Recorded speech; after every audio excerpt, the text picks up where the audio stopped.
Part 3 में एक बार फिर से स्वागत है आप सभी का मेरे YouTube चैनल HP12 देवभूमि हिमाचल में।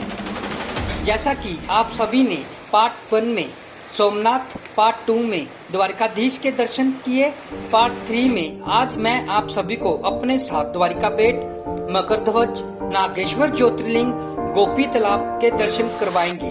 वीडियो में बने रहे, भगवान में ध्यान मगन होकर इस यात्रा का आनंद उठाए। राधे राधे, राधे कृष्णा। द्वारिकाधीश का सुबह सुबह का मनोभाविक दृश्य, मानो सूरज की किरणों से द्वारिकाधीश नगरी चमक उठी। इसके साथ हम सभी भाई बंधु निकल पड़े हैं द्वारिका बेट के लिए, जिसे शंख द्वार के नाम से भी जाना जाता है। और कहा जाता है कि द्वारिका में अपने शासन के वर्ष के दौरान भगवान श्री कृष्ण का निवास स्थान यही था। इसका नाम भेंट शब्द से लिया गया है, जिसका अर्थ है उपहार, और बताया गया है कि भगवान श्री कृष्ण ने इसे अपने मित्र सुदामा से प्राप्त किया था। बेट द्वारिका मंदिर पश्चिम गुजरात में स्थित है और यह भगवान कृष्ण के भगवान द्वारिका मंदिर का हिस्सा माना जाता है। यह मंदिर समुद्र के किनारे स्थित है और यहाँ भगवान श्री कृष्ण की पूजा की जाती है। बेट द्वारिका मंदिर का इतिहास बहुत ही प्राचीन है।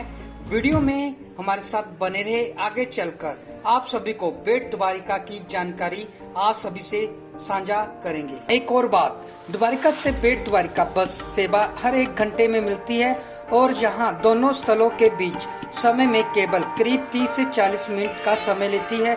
यह बस सेवा पर्यटकों के लिए बहुत ही अच्छा साधन है जो इन दोनों जगहों का दौरा करना चाहते हैं। द्वारिका और बेट द्वारिका दोनों ही कृष्ण भगवान की मंदिरों के लिए बहुत ही प्रसिद्ध है।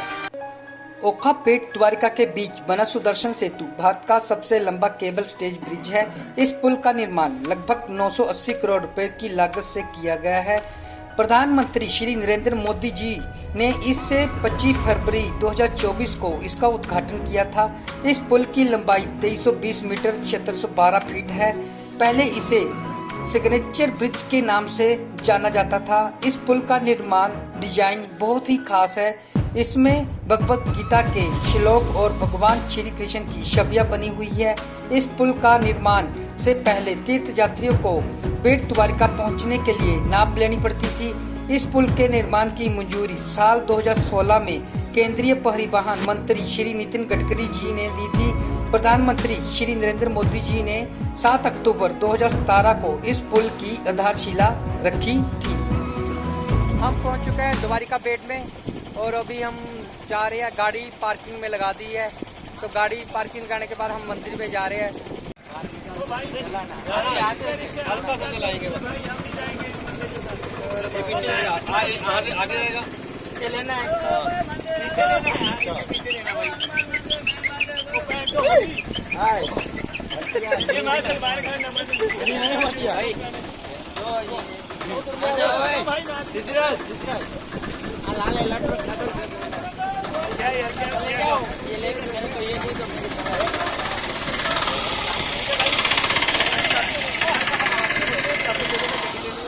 देखिए ऑटो के चलाने के पीछे बहस रहे हमारे उमेश भाई और पीयूष भाई, बोलते हम नहीं जाएंगे इसमें।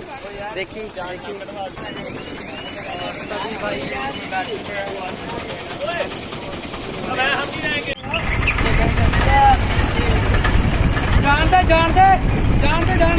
बेट द्वारिका।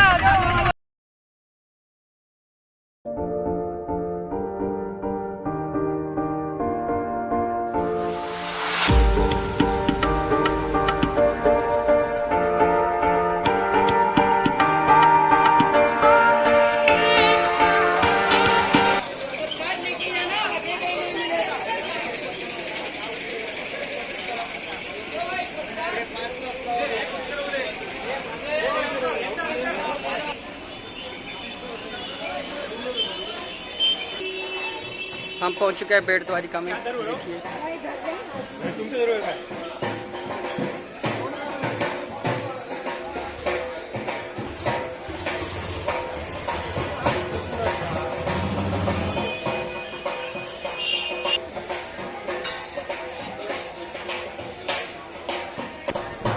देखिए हम पहुंच गए बेट द्वारिका में और मंदिर का मुख्य गेट आगे की तरफ है। देखिए मैं आपको दिखाता हूँ।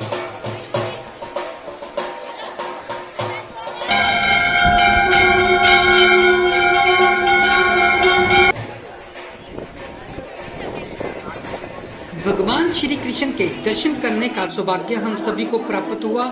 भगवान के बचपन का पिल्लर यहाँ पर मैया यशोदा श्री कृष्ण को बांध कर रखती थी। उसके परिक्रमा मात्र से ही हमारा जीवन धन्य हो गया और भगवान के चरणों का आशीर्वाद मिला। मान्यता है कि द्वापर युग में भगवान श्री कृष्ण का महल यहीं पर हुआ करता था। द्वारिका न्यायाधीश भगवान श्री कृष्ण ही थे। माना जाता है कि आज भी द्वारिका नगरी इन्हीं की कस्टडी में है, इसलिए भगवान श्री कृष्ण को यहाँ भक्तजन द्वारिकाधीश के नाम से पुकारते हैं। मान्यता है कि सुदामा जी जब अपने मित्र से भेंट करने आए थे तो एक छोटी सी पोटली में चावल भी लाए थे। इन्हीं चावलों को खाकर भगवान श्री कृष्ण ने अपने मित्र की दरिद्रता दूर की थी, इसलिए जहाँ आज भी चावल दान करने की परंपरा है। ऐसी मान्यता है कि मंदिर में चावल दान करने से भक्तजन कई जन्मों तक गरीब नहीं हो। श्री सोने की द्वारिका पावन धाम, ये पूरी मार्केट है। जहाँ से माथा टेकने के बाद आप कुछ भी खरीद सकते हो। देखिए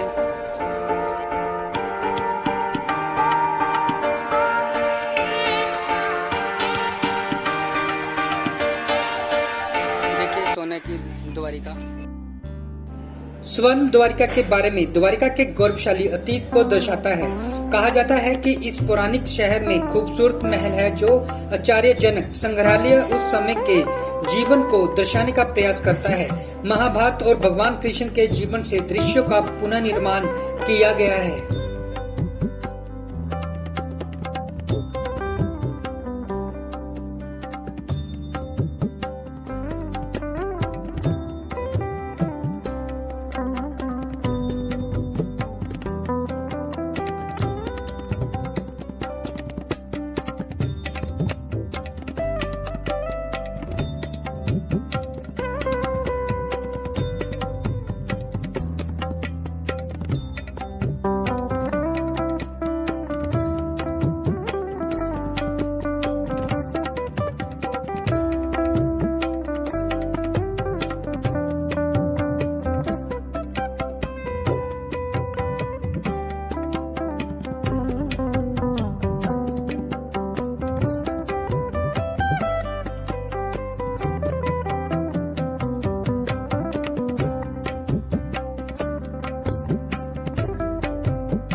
सोने की द्वारिका के दर्शन के बाद हम सभी भाई बंधु चल पड़े हैं अब मकरध्वज हनुमान जी के पुत्र का एकमात्र मंदिर जो पूरे विश्व में एक ही है।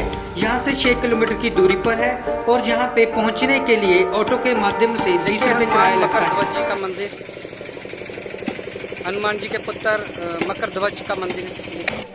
श्री राम जय जय राम। देखिए मकरध्वज हनुमान जी के पुत्र का मंदिर, देखिए मकरध्वज मंदिर।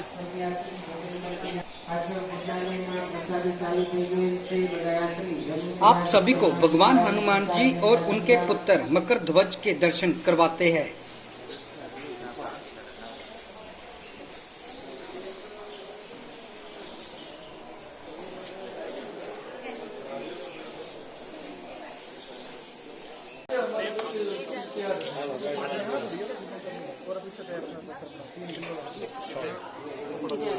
सभी यात्री भोजन करके जाना।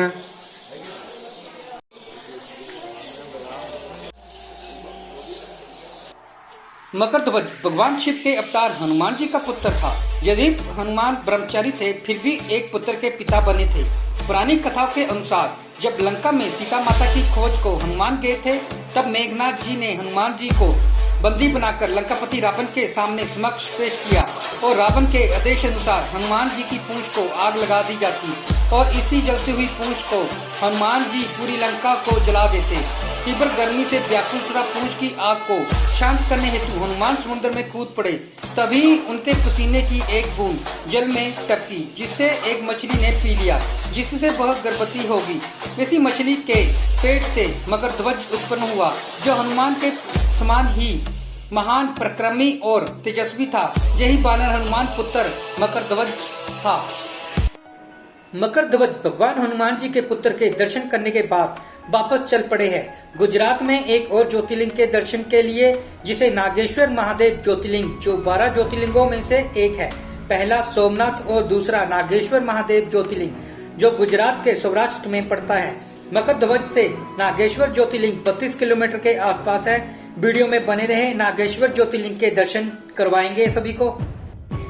नागेश्वर ज्योतिर्लिंग मंदिर को नागों का देवता या नागेश्वर के नाम से भी जाना जाता है।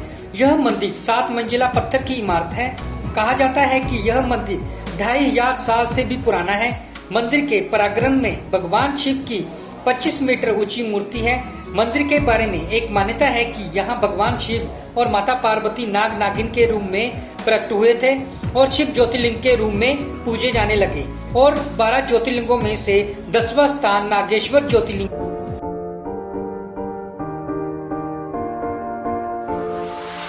ये खड़ी हमारी HP 120071। देखिए बिल्कुल पार्किंग साथ में है महादेव के मंदिर के, ज्योतिर्लिंग नागेश्वर महादेव। देखिए हम सभी नागेश्वर महादेव ज्योतिर्लिंग के पास पहुंच चुके हैं। महादेव के दर्शन कीजिए सबसे पहले, भगवान शिव के दर्शन और नागेश्वर महादेव मंदिर के दर्शन कीजिए। देखिए हम पहुंच चुके हैं नागेश्वर महादेव मंदिर और महादेव मंदिर के ज्योतिर्लिंगों के दर्शन करवा रहे हैं आप सभी को।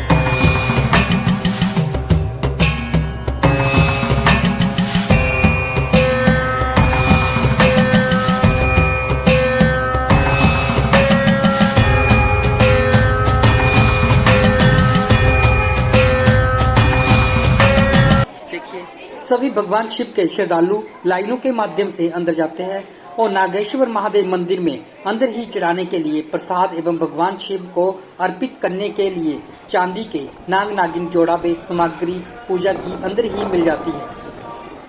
भगवान शिव के ज्योतिर्लिंग की पूजा करने के लिए मंदिर में विशेष पूजा करवानी हो उसको धोती के साथ प्रवेश दिया जाता है और स्त्री को विशेषकर साड़ी पहनकर पूजा करना अनिवार्य है। श्री नागेश्वर में भगवान शंकर को नाग रूप से और देवी पार्वती को नागिन रूप से पूजा होती है। इसलिए नागेश्वर में अपनी जीवन की रक्षा के लिए गंगा जल के अभिषेक के साथ नाग नागिन का जोड़ा चढ़ावे का महत्व है। कहा जाता है कि द्वापर युग में भगवान कृष्ण के द्वारा कई बार नागेश्वर महादेव ज्योतिर्लिंग अभिषेक पूजा की गई है। आइए अब चलते हैं, आप सभी को नागेश्वर ज्योतिर्लिंग के दर्शन करवाते हैं। वीडियो में हमारे साथ बने रहें और भगवान शिव के ज्योतिर्लिंग के दर्शन कीजिए।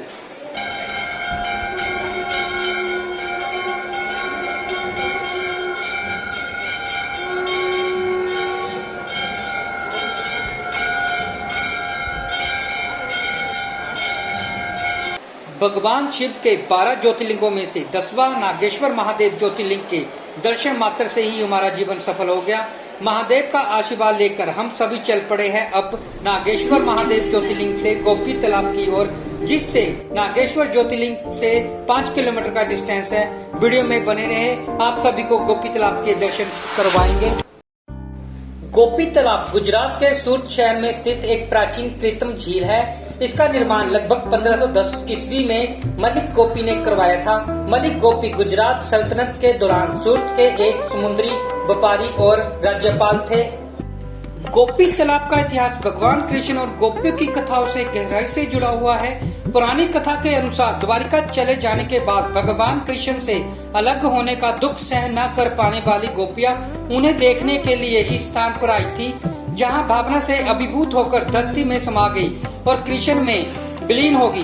कृष्ण की कान्हा की नगरी द्वारिका से थोड़ी दूर पर स्थित है। गोपी तालाब तीर्थ कहा जाता है कि कृष्ण ने गोपियों को इस तालाब की पवित्र मिट्टी से स्नान करवाकर उन्हें पवित्र किया था। कृष्ण से जुड़ी 108 गोपियां थी, जिनमें से 9 अहम थी। ये 108 गोपियां वृंदावन में रहती थी, जहां कृष्ण ने अपना बचपन बिताया था। कथा के अनुसार जब गोपियों ने भगवान कृष्ण के डेरा में ये कहकर कि मिट्टी है चंदन समान, गोपियों ने अपने प्राण त्याग दिए, तब भगवान कृष्ण ने गोपियों के इस तालाब को वरदान दिया कि इसकी मिट्टी चंदन की जैसी हो जाए। जो भी इस मिट्टी को अपने शरीर पर लगाएगा उसे सुख शांति मिलेगी और सभी कष्टों का निवारण होगा। आप जब भी गोपी तालाब आए तो यहाँ की मिट्टी गोपी चंदन को अपने साथ लेकर जरूर जाए और कहा जाता है कि गोपी तालाब की मिट्टी तू चंदन करके जा। हम सभी भाई बंधु पहुंच चुके हैं श्री गोपीनाथ मंदिर। यह श्री गोपीनाथ मंदिर का मेन गेट है। आइए अब चलते हैं गोपीनाथ तालाब की ओर, आप सभी को दर्शन करवाए गोपीनाथ तालाब के।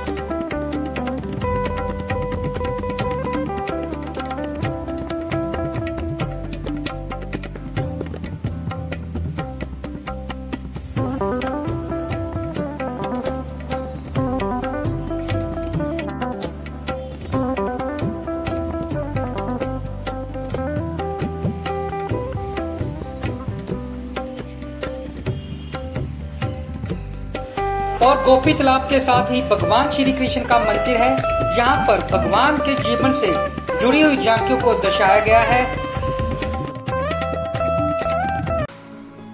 गोपी तालाब के दर्शन करने के बाद भगवान को दिल में बसाए हम सभी भाई बंधु वापस लौट चले देवभूमि हिमाचल में। जाने से पहले हमारे भाई उमेश जी द्वारा बनाए गए परांठों का आनंद ले ले। इसी के साथ हमें दे इजाजत, मिलते हैं आप सभी से नए ब्लॉग में, नई जगह, नए धार्मिक स्थल पर। हर हर महादेव, जय शिव शंभो।